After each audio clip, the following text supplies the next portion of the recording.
আমাদের দেখা যাইতে বোঝা না। আচ্ছা, আমরা অনুশীলনী 2.1 5 নাম্বার একটা অঙ্ক আছে পাওয়ার সেটের, আমরা এটা দেখব। প্রশ্নে দেওয়া আছে কি কিউ সমান এক্স ওয়াই এবং আর সমান কি এম এন এল এই সেট। এখন পাওয়ার সেট করতে গেলে আমাদের উপসেট সমূহ করতে হবে। আমরা কিউ সেটের উপসেট সমূহগুলো লিখি। কিউ সেটের উপসেট সমূহ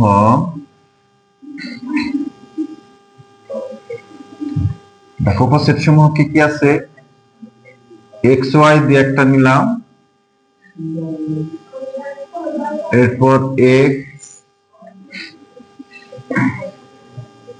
ওয়াই, আরেকটা কি হবে? ফাঁকা সেটের একটা। তাহলে এই কিউ সেটের যে দুইটা উপাদানের সেট আছে, এখান থেকে আমরা 4 রকমের উপসেট সমূহ সাজাইতে পারি। তাহলে এটাই হবে কিউ সেটের পাওয়ার সেট। তাহলে সুতরাং পাওয়ার সেট কিউ সমান এক্স ওয়াই এক্স ওয়াই ফাঁকা সেট। অনুরূপ ভাবে আর এর উপসেট সমূহ গুলো আমরা বের করব। আবার আর এর আর সেটের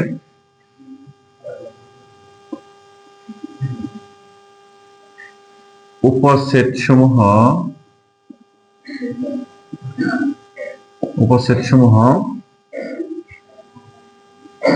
এম এন এল। আচ্ছা, এটা একটা উপসেট। এটার থেকে আরো কত রকমের উপসেট হতে পারে আমরা এটা সাজাই। এম এন দিয়ে একটা নিলাম, আবার এম এল এন এল, আলাদা আলাদা এম একটা, এন একটা, এল এবং ফাঁকা সেট। তাহলে 1 2 3 4 5 6 7 8। আচ্ছা, এটা সঠিক হয়েছে কিনা এটার একটা উপায় আছে। হ্যাঁ, উপাদান যে কটা থাকবে সেই উপাদানটা 2 রূপে পাওয়ার, অর্থাৎ একটা সূত্র আছে কি 2 পাওয়ার n। তাহলে উপরেরটা ছিল উপাদান কয়টা? 2টা। দেখো 2 এর উপরে n এর মান যদি 2 বসাই তাহলে কত হয়? 2 দুগুণে 4। তাহলে উপসেট সমূহ 4, অর্থাৎ পাওয়ার সেটের সংখ্যা হবে 4টা, 1 2 3 4।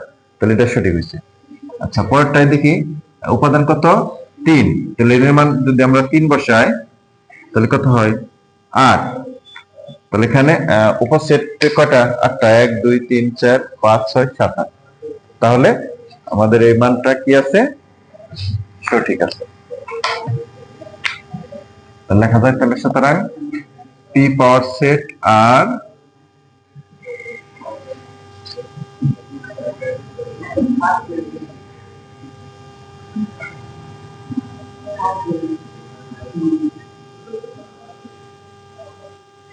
M N